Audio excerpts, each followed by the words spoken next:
Hello students, welcome back. हम लोग 9th class का साइंस का एक चैप्टर है हमारा टिश्यूज़, और वो स्टडी कर रहे हैं।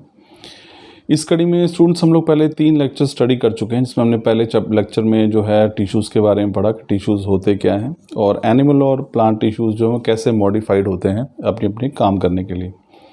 सेकेंड लेक्चर में पढ़ा कि जो टिश्यूज़ हैं वो बेसिकली 2 ब्रॉड कैटेगरीज में हम डिवाइड करते हैं, मेरिस्टेमेटिक टिश्यू और परमानेंट टिश्यू। तो हम मेरिस्टेमेटिक टिश्यू के बारे में लेक्चर सेकंड में पढ़ चुके हैं। आज हम परमानेंट टिश्यू के बारे में जानने का प्रयास करेंगे। तो स्टूडेंट, जैसे कि आप स्क्रीन पे देख पा रहे हैं, हम आज पढ़ेंगे permanent tissue.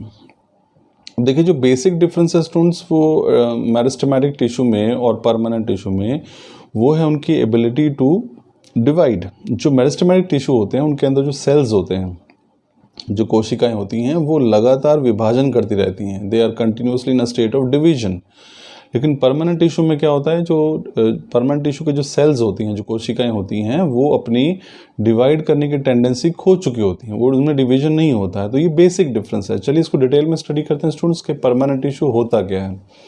Permanent tissues are those that have fully developed and lost the capacity to divide। यानी परमानेंट टिश्यूज वो हैं जो पूरी तरह से विकसित हो गए हैं, फुली डेवलप्ड हैं, and lost the capacity to divide, और जो डिवाइड होने की यानी विभाजन करने की क्षमता जो है वो खो चुके हैं। सेकेंड पॉइंट देखिए, formed by the division and differentiation of the meristematic tissue. अब ये बने कैसे, जो एक्चुअली ध्यान रखिएगा स्टूडेंट्स कि जो परमानेंट टिश्यू हैं वास्तव में वो मेरिस्टेमेटिक टिश्यू से ही बने हैं। तो इनमें क्या है कि ये उन्हीं की डिवीजन से, उन्हीं के डिफ्रेंसिएशन से जो मेरिस्टेमेटिक टिश्यू थे उनमें ही बदलाव हुए हैं और ये बन गए हैं परमानेंट टिश्यू। तीसरा पॉइंट देखिए, the cells have a distinct form, size and shape. ये जो सेल होते हैं परमानेंट टिश्यूज़ के, इन सेल्स का एक डिस्टिंक्ट फॉर्म होता है, रूप होता है, आकार होता है, संरचना होती है, एक निश्चित रूप, आकार और संरचना होती है। The space between the cell is known as intercellular space. और यहाँ पे आप देखेंगे कि सेल्स होती हैं, इनके बीच में रिक्त स्थान होता है, खाली जगह होती है, और उसको हम बोलते हैं इंटरसेलुलर स्पेस, और ये विजिबल होते हैं, आप इन्हें आसानी से देख पाते हैं। तो इंटरसेलुलर स्पेस आप स्टूडेंट्स इस तरह समझ सकते हैं कि मान लीजिए मैं आपको 3 बॉल देता हूँ रबड़ की, और मैं कहता हूँ इनको आपस में टच कर दीजिए, तो वो गोल हैं, आप उनको टच करेंगे, आप देखेंगे टच करने के बाद भी अगर तीनों को आप जितना मर्जी प्रेस करके टच करें, उसके बावजूद भी बीच में खाली जगह जो है बचेगी। इसी प्रकार से सेल होती हैं और उनके बीच में भी रिक्त स्थान बच जाता है, इसी को हम इंटरसेलुलर स्पेस कहते हैं। नेक्स्ट पॉइंट देखिए, 4, the rate of metabolism in the cells of permanent tissue is relatively slower.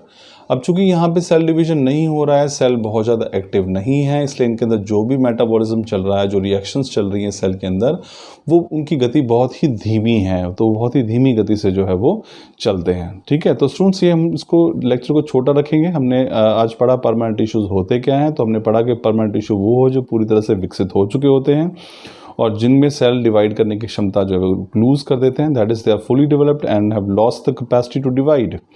Second हमारे पास है form by the division and differentiation of meristematic tissue. और ये भी ध्यान रखिएगा कि मेरिस्टेमेटिक टिश्यू से ही परमानेंट टिश्यू बनते हैं। The cells have distinct form and size and shapes. इन सेल की एक डिस्टिंक्ट फॉर्म होती है, डिस्टिंक्ट साइज होता है और एक निश्चित आकार भी होता है, और उनके बीच में रिक्त स्थान पाया जाता है सेल्स के बीच में, जिसको कहते हैं इंटरसेल्युलर स्पेस, और ये काफ़ी आसानी से देखे जा सकते हैं। और सबसे इंपॉर्टेंट बात कि इनके अंदर जो रेट ऑफ मेटाबॉलिज्म है, क्योंकि यहाँ पे सेल्स जो हैं वो बहुत ज़्यादा एक्टिव नहीं होते हैं, तो ये यहाँ पे जो रेट है मेटाबॉलिज्म का, यानी कि जो रिएक्शंस हो रहे हैं, तो उनका जो रेट है, जो दर है, वो बहुत ही धीमी होती है। तो ये थे students permanent tissue introduction. Next में हम पढ़ेंगे इनके टाइप्स। Thank you.